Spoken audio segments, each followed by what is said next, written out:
Hello guys, good morning, जय श्री कृष्णा, राधे राधे। कैसे हैं आप लोग? उम्मीद करती हूँ आप सभी अच्छे होंगे। स्वागत है आपको हमारे चैनल में गाइस। गाइस, सुबह की शुरुआत हो चुकी है और सुबह सुबह से मैं ब्लॉग स्टार्ट करने लग गई हूँ, क्योंकि नवरात्रि है और बहुत ही अच्छा पर्व चल रहा है 9 दिन का। तो माता रानी आपको इस सारी मनोकामनाएँ पूर्ण करें। तो आज है माँ कात्यायनी का रूप, आज है 6वां दिन। तो माता कात्यायनी का रूप है और आपके ऊपर हमेशा सदैव वो अपना आशीर्वाद बनाए रखें। माता रानी आपकी सारी मनोकामनाएं पूर्ण करें। तो जैसा कि आपने देखा कि मैं मंदिर में आ चुकी हूँ अपने, और यहाँ पर मैं पूजा पाठ करने के लिए बैठी हूँ। तो आज मैंने नारंगी रंग की साड़ी पहनी हुई है गाइस। कैसी लग रही हूँ कमेंट्स में ज़रूर बताना। आप लोग कैसे क्या पूजा करते हो वो तो मुझे नहीं पता है, लेकिन मैं कैसे पूजा करती हूँ वो आपके साथ ज़रूर शेयर करती हूँ। तो ब्लॉग को पूरा एंड तक देखना, अच्छा लगे तो लाइक शेयर कमेंट ज़रूर करना और मेरे चैनल को सब्सक्राइब कर लेना। गाइस, मैं यहाँ पर बैठी हूँ आसन लगा करके माता रानी की चौकी के सामने। तो माता रानी को मैं भोग और फूलों से सजाती हूँ, भोग लगाती हूँ और माता रानी का उच्चारण करती हूँ और श्लोक भी पढ़ती हूँ, स्तुति करती हूँ, चालीसा पढ़ती हूँ, ये सारी चीज़ें मैं पढ़ती हूँ। तो यहाँ पर मैं एक श्लोक सुना देती हूँ आपको। सर्वमंगल मांगल्ये शिवे सर्वार्थ साधिके शरण्ये त्र्यंबके गौरी नारायणी नमोस्तुते। तो ये माता दुर्गा का जो स्तुति है वो मैंने आपको सुनाई है। कैसी लगी है बताना ज़रूर। और फिर मैं यहाँ पर ध्यान कर रही थी माता का। तो मैं दुर्गा की जो कथा होती है वो भी मैं पढ़ती हूँ। आप जैसा कि देखोगे आगे वीडियो में दिखेगा आपको। तो यहाँ पर मैं सारे श्लोक पढ़ती हूँ और यश का जो श्लोक है वो भी मैं बताती हूँ, क्योंकि यश तो पढ़ने में बहुत ज़्यादा कमज़ोर है। तो मैं माता रानी से यही चाहती हूँ कि मेरा बच्चा अच्छे से पढ़े।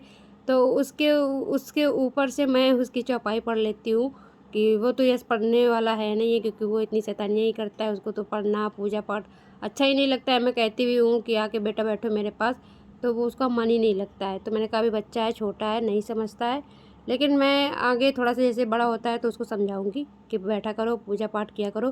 क्योंकि हम लोग ब्राह्मण हैं तो हम लोगों को पूजा पाठ करना भी बहुत ही ज़्यादा अच्छा है। अपना पूजा पाठ में ध्यान रखें बच्चे और कुछ धार्मिक चीज़ें सीखें। तो आप भी अपने बच्चों को धार्मिक चीज़ें ही सिखाएं ज़्यादा से ज़्यादा, क्योंकि आजकल तो बच्चे मोबाइल में लगे हैं, जैसे मेरा यश लगा रहता है। तो ये सारी चीज़ें हैं। फिर इसके बाद मैं अपनी जो श्लोक है, जो जो मुझे माता रानी को खुश रखना है, खुश करना है, तो उनके लिए मैं श्लोक पढ़ रही हूँ। तो मैं जैसे पूजा कर रही हूँ वो आपके सामने है, और क्या क्या करती हूँ वो सारी चीज़ें हैं आपके साथ। हाँ, हाँ। अब बैठो चुपचाप, पूजा करो, हाथ जोड़ के बैठो यहीं पे, हाथ जोड़ो और बैठो यहीं पे। यहाँ यहाँ बैठोगे, ऐसे बैठोगे? हाँ, बैठो हाथ जोड़ के बैठो। हाथ जोड़ो, जय जय करो। हाँ हाँ, ऐसे बैठो, ऐसे सही से बैठो, ऐसे करके हाथ जोड़ के बैठो, ऐसे हाथ जोड़ के जय जय जय जय जय जय जय जय जय। गाइस, जैसा कि आपने अभी देखा कि लक्षु आ चुके हैं हमारे बीच, और यहाँ पर आने के बाद देखो लक्षु की हरकतें देख लो आप।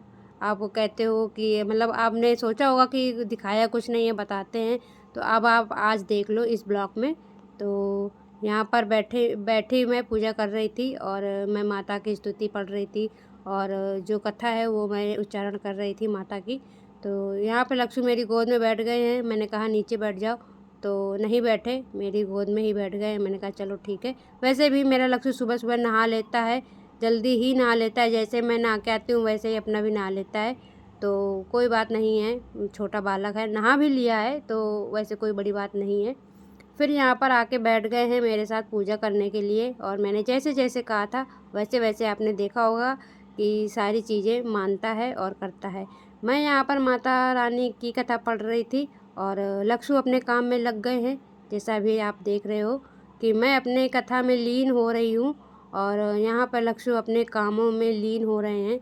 और देख लो आप कि कैसे मुंह बना रहा है, कैसे क्या करने में लगा हुआ है। फिर हाँ, फिर देखो आप, मैं माता रानी को सिंदूर लगा करके सिंदूर की डिब्बी रख देती हूँ नीचे। तो अब लक्षु अपने सिंदूर लगाएंगे और माता रानी का जो सिंदूर का डिबिया है वो लक्षु हाथ में आ गया है। अब देखो लक्षु क्या क्या कर सकते हैं और क्या क्या नहीं। तो ये सारे नटखटे हैं, ये आप मिस मत करना, ज़रूर से ज़रूर देखना। क्या होता है आगे वो आपको आगे देखने को मिलेगा। तो बने रहिएगा पूरे से ब्लॉग में और पूरा एंजॉय कीजिएगा। और मेरी यहाँ कथा समाप्त होने ही वाली होती है कि मैं देख लेती हूँ कि लक्ष्मी यहाँ पे क्या करने में लगा है। फिर कहता है मम्मा मेरे से टीका लगा दो। तो फिर मैंने कहा रुको अभी टीका लगा रही हूँ। अगर मैं नहीं देखती तो ये अपने ऊपर से ही तिलकधारी बन जाता और तिलक कर कर के पूरा मुँह ख़राब कर लेता और मेरा सिंदूर भी झूठा हो जाता। तो मैं माता रानी को फिर नहीं लगा पाती। सो गाइस मैं यहाँ पे बना रही हूँ दूध गर्म हो गया, इधर चाय बना रही हूँ। तो ये सब काम करने के बाद कपड़े धुल के टांग दिए हैं। छत पे जाऊंगी तो फैला करके आऊँगी। और एक काम और, कितनी गर्मी हो रखी है, देखो पसीना पसीना हो रहा है, सर चकरा रहा है। सो गाइस मैं यहाँ पर कर रही हूँ गेहूँ की सफाई। तो यहाँ पर साफ साफ गेहूँ निकाल करके रख देती हूँ। तो ये चक्की जाएंगे पीसने के लिए, क्योंकि जो आटा है वो तो जूठा हो गया है खाना वाना बनाने में। तो ये मैं नया गेहूँ बना के रखूँगी और जो थोड़े से गेहूँ हैं धुलने के लिए वो भी धुल के डालूँगी, क्योंकि ये जो बोरी में रखे हुए हैं गेहूँ जो, तो वो मैं अभी कुछ दिन पहले ब्लॉग देखा होगा तो उसमें मैंने धुल के छत पे डाले थे। तो वो यही गेहूँ थे जो बचे हुए रखे थे। तो मैंने उनको थोड़ा सा साफ़ कर दिया था कि कहीं इसमें कोई कूड़ा ना रह जाए, क्योंकि माता रानी का भोग बनाएंगे। तो आटा शुद्ध मतलब गेहूँ शुद्ध होने चाहिए, धुले होने चाहिए, साफ़ होने चाहिए। तो मैं इनको आज चक्की भेजूँगी, जो कि देवर जी डाल के आएंगे चक्की में ये गेहूँ, फिर पिस के आएगा आटा। तो फिर मैं नवमी का भोग लगाऊँगी। तो उसी की मैं ये तैयारी कर रही हूँ, जबकि ये मेरा सबसे मोस्ट और इम्पॉर्टेंट काम था और मेरे दिमाग से बात निकल गई थी। लेकिन फिर मुझे दोपहर में याद आ गई, तो मैं यहाँ पे 1 साढ़े 12 या 1 के बीच में ये काम कर रही हूँ। और कितनी देर में मैं फ्री हो पाऊँगी वो भी आपको दिखाऊँगी, तो बने रहिएगा। तो यहाँ पर जितने सारे गेहूँ रखे थे तो उतने सारे मैंने बना के साफ़ कर लिए थे, तो बोरी में रखे हैं, वो सामने देख रहे हो आप। थोड़े से गेहूँ मुझे ऐसा लग रहा था कि कम ना पड़े, तो फिर मैंने 5 से 7 किलो गेहूँ धुलने के लिए रख दिए, जो कि आप देख रहे हो कि मैं यहाँ पे धुल रही हूँ। तो अच्छे पानी से मैं ये गेहूँ को धुलूँगी और जितना भी कूड़ा है वो मैं छलनी के द्वारा निकाल करके और हटा दूँगी। फिर इनको अच्छे से 3 से 4 5 पानी में, जब तक वो अच्छा पानी ना निकले तब तक मैं इनको अच्छे से धुलूँगी, ताकि मिट्टी है कंकड़ हैं जो सब नीचे छूट जाएं और रह जाएं, मिट्टी गल जाए। तो बस यहाँ पर आप देख रहे हो कि मैंने गेहूँ धुल के अच्छे से और खाट ले करके बिछा करके उसमें अच्छे से कपड़ा, ये धुले हुए कपड़े हैं मेरे, जो कि मैं हमेशा जब धूप में फैलाती हूँ गेहूँ तो ये बाद में मैं धुल के ही रखती हूँ। ऐसे नहीं कि हाँ बस सूख गया तो गुड़िया के रख दिया, ऐसा नहीं, मैं सुखा के धुल के फिर इसके बाद रखती हूँ, ताकि मेरी कोई भी चीज़ हो तो मतलब पूजने योग्य, खाने योग्य बनी रहे। तो मैं ये सारी चीज़ें करती हूँ। इसके बाद मतलब धूप तो जाने ही वाली है, क्योंकि बहुत टाइम हो गया है। तो मैं यहाँ पर फैला देती हूँ पतले पतले से। पतले फैलाऊँगी तो जल्दी सूख जाएंगे, नहीं तो फिर कल डाल दूँगी, क्योंकि ऐसा होता है ना कि एक दिन में तो गेहूँ नहीं सूख पाते हैं। अगर पतले पतले ज़्यादा फैला दो तो ही सूखेंगे, अगर थोड़े बहुत रह जाते हैं तो वो बाद में सूखते हैं। तो फिर मैंने यहाँ पे अपने हाथों से पतले पतले करके गेहूँ को फैला दिया और जितना सारा कूड़ा निकला था वो साफ़ कर दिया। सो गाइस मैंने अपना सारा काम कर लिया है और अभी घड़ी में कितने बज गए हैं, 2 बज गए हैं।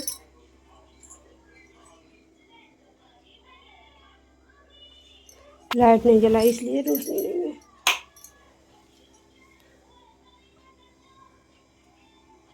दो बज चुके हैं, अभी तक मैंने चाय नहीं पी है और ना ही अभी कुछ खाया है। तो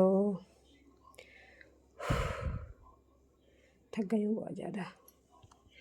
गेहूँ बनाए हैं उसके नीचे झाड़ू लगानी है, क्योंकि बहुत ज़्यादा मतलब कूड़ा हो गया है, तो वहाँ झाड़ू लगा देती हूँ। और बस वीडियो अच्छी लगी हो तो लाइक ज़रूर करना, शेयर करना, कमेंट्स करना।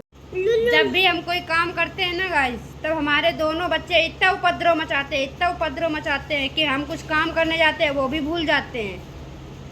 दोनों के दोनों, कहीं ऊपर से नीचे बेड से कूद रहा है, कहीं कुर्सी में पीछे ऐसे हो रहा है। समझाते समझाते थक गए हैं। वो तो छोटा है, चलो कोई बात नहीं, ये इतने बड़े हो गए हैं, इन्हें भी समझाना पड़ता है। अच्छा एक बार कहता मैं मान जाऊंगा, 50 बार भी कहते हैं, कहाँ मानते हो तुम? अच्छा आप कहो।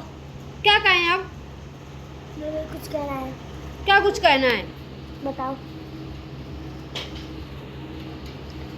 मम्मी भी अपन सही कर लो।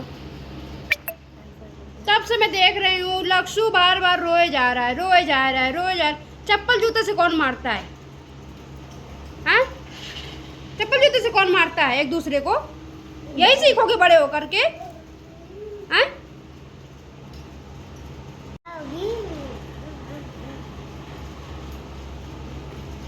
हर दिन शैतानी, हर दिन शैतानी, इतनी शैतानियां हैं कुछ पूछो नहीं। वो ट्रैक्टर है, देखो ये ट्रैक्टर, ये पूरा दिन ये रगड़ता रहता है पूरे घर में। अगर ये कहीं खुदा खुदा है ना तो सब ये ट्रैक्टर गाड़ी पूरे दिन रात के 1-1 बजे 11-11 बजे तक ये चलाता रहता है ट्रैक्टर। बताओ, जो कोई भी ये वीडियो देख रहा है तो ये स्कूल के स्कूल तक ये वीडियो पहुंचा देना, उनकी प्रिंसिपल मैम को दे देना ये वीडियो कि देखो कैसे शैतानियां देते हैं यस। चप्पल जूते से कौन मारता है अपने भाई को? हैं? अच्छी आदतें नहीं सिखा सकते हो तो बुरी आदत क्यों सिखाते हो? जब मैंने मना कर रखा है कि अच्छी बातें सिखाओ, बुरी बातें नहीं सिखाओ। हैं? तो कैसे मैं तुमको कैसे समझाती हूँ कि किस तरह से बैठ के बातें करनी चाहिए, कैसे प्यार से रहना चाहिए।